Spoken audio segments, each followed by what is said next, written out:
And here's where we stand in markets with an hour to go today. Again, a strong session. The Dow's up 274. The Nasdaq, look at the S&P first of all, better than 1%. The Nasdaq, interestingly, is the laggard on the session today. Watching oil here, moving higher, up almost 10%, $10, let's say, right, in just 2 trading sessions. All right, let's get to our closing bell exchange. A lot to talk about with our guests today. Jennifer Vail from U.S. Bank is with us today. David Kudla from Mainstay Capital Management. Jeff Taylor from Digital Risk, James Liu from JP Morgan Funds, and our own Rick Santelli joining us as he usually does. David Kudla, what do you make of this gain in oil? I noticed you tweeted about that a little while ago. Well, it's interesting that investors are placing so much, and the markets are placing so much emphasis on which direction the market should move based on what oil is doing. And I think making too much of it. I think that, when we're looking at how much of this is supply, how much is demand, and I think these movements in oil day to day have nothing to do with true price discovery, have very little to do with the supply-demand equation. There are a lot of forces that move the market. Investors are making too much of it. I don't think that the rise from 43 and change to 53 has anything more to do with global demand, the global growth story, than when it fell by that amount. And I think that's what investors need to keep in mind. It's interesting, Jennifer, in some ways fixed income market is shaking this off. If you look at inflation break-evens, they really haven't moved higher. Is that because of some of Kosher Lakota's remarks today, or what do you think's going on there?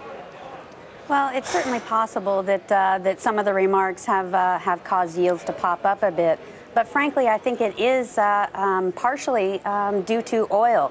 I think there's some concern, especially in some of the credit markets, around liquidity in the energy-related sectors. And I think this is providing some additional liquidity and some additional support for credit. So that generally makes those safe haven assets tend to rise in interest rates. So I think it's a combination, Kosher Lakota's comments and also the rally we're experiencing in oil. Jeff, James Liu, let's not forget about earnings as well. The lion's share of this season is behind us now, but there's still much more to come. We'll hear from Disney tonight. What do you make of what we've heard so far from companies this time around? And, where do you see the market going as a result? Well, in terms of today's market reaction, I do think it's overreacting to this oil move. What you want to see is stability in oil prices, not necessarily an increase, especially if it's only happened over the course of 2 days. So specifically to earnings, the energy sector has been the biggest detractor of earnings so far over the course of this quarter. It's gone down for the energy sector by about 30%. You also have a stronger U.S. dollar. So I think that the street estimates are actually still a little bit too lofty in terms of earning expectations. We think on a year-over-year basis, you could see in the fourth quarter about a 2 to 3% decline in corporate earnings before bouncing back later in 2015. James, how much emphasis do you place on these remarks? Sorry, just from Kosher Lakota, the Minneapolis Fed president this afternoon, he said the Fed shouldn't raise rates this year, that they might actually have to go back to QE if inflation doesn't pick up here. So I absolutely think that they need to start tightening in March. We're talking about emergency levels for the Fed funds rate. We're not talking about whether we should raise it from 0% to 4%. We're talking about 25 basis points. So I understand his comments, but I would be more inclined to be in line with Jim Buller's comments from last week that we really need to get the ball rolling on rate hikes. Rick, was that you laughing?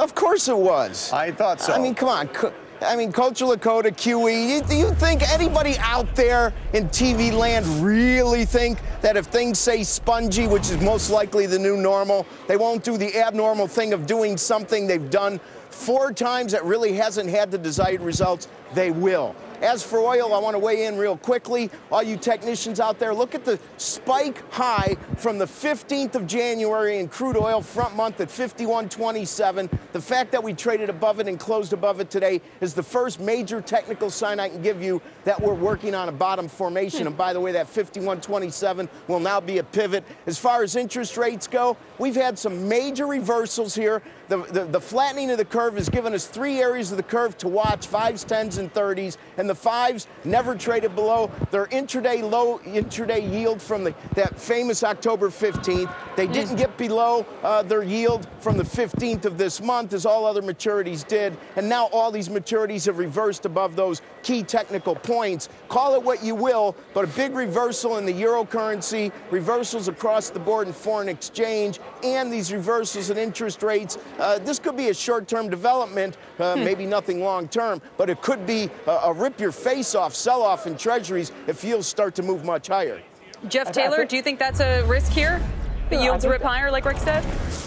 They may, but I think to Rick's point, I think look at all the oil stocks and related stocks that are sort of on the rise today. I think the one thing that we're getting lost here in a more macroeconomic environment is that they're basically pulling back on production, which means that wage rates will continue to go down, jobs could be continue to be lost. So when I take a step back and say, what's this really doing for the overall broader economy? You know, the oil companies may be going up a little bit. What about how does that going to relate to wage growth, people having discretionary income to jumpstart the housing market? Look at the housing market for example. It's still at a 10-year low right now. One of those millennials coming back to the market, albeit this should be the ultimate time to buy. Who would have thought a year after Janet Yellen took a seat and basically announced QE would come to an end, and 6 months later we would still be looking at the best time in our history from an interest rate perspective to buy housing right now, and it's still flat. Yeah. David Kudla, I know you like Europe, but that's like saying I like technology. There's a lot of moving parts and pieces to that. Do you like it because the dollar is going higher? Because it's just been beaten down so much? Is it better than the valuations in the U.S.? Give us your rationale right now. Well, Rick is going to love this, but the reason I like Europe is because of Mario Draghi's quantitative easing program. I won't get an argument out of Rick on this, except to maybe say for sure that QE doesn't do anything. But we don't know what QE really does for the real economy. There's an ongoing debate on that. But what we know it does is inflate asset prices. So we believe for that reason, we're going to see Europe markets doing well this year. They have problems with structural reform. Greece has a plan that may or may not, the Troika may or not buy off on. But we have QE, we have liquidity, and rates. It is a global race to the bottom on sovereign debt yield. So it's TINA in Europe, there's QE in Europe, so we like Europe for that reason. Jennifer, what about you guys here on the rate picture? Generally speaking, we did have Australia, the latest to cut rates overnight. Speaking of that currency race to the bottom. Yeah, there's certainly globally downward pressure on yields, but actually that's why we're seeing, additional monies move into our market, because relative to most of the G10 currencies and debt, our treasury market looks more attractive. And I want to quickly go back to the Kocher Lakota comment.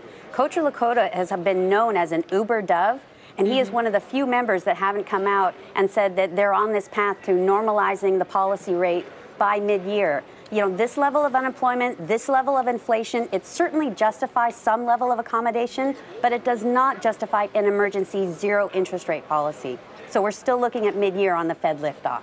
Last to James Liu again. I mean, you're the global strategist there. Do you like Europe as well? You like what you heard from David Kudla? I do like Europe right now. I do agree there is sort of this disingenuous trade where you would trade based on the ECB, providing some sort of cyclical pop. But when we look at the economics as well, we think austerity is declining across the region, which should actually help growth. And in fact, if you just look at PMI indicators or manufacturing activity, they seem to be holding in there. So on top of that, you have what's happening in Greece. It looks as if there is going to be stability. I'm relatively positive about the situation. So I do, in fact, like Europe for the rest of 2015. All right. Well, they're liking U.S. stocks today as well at this point. That's the point. Thanks, guys. Appreciate it very much. Thank you.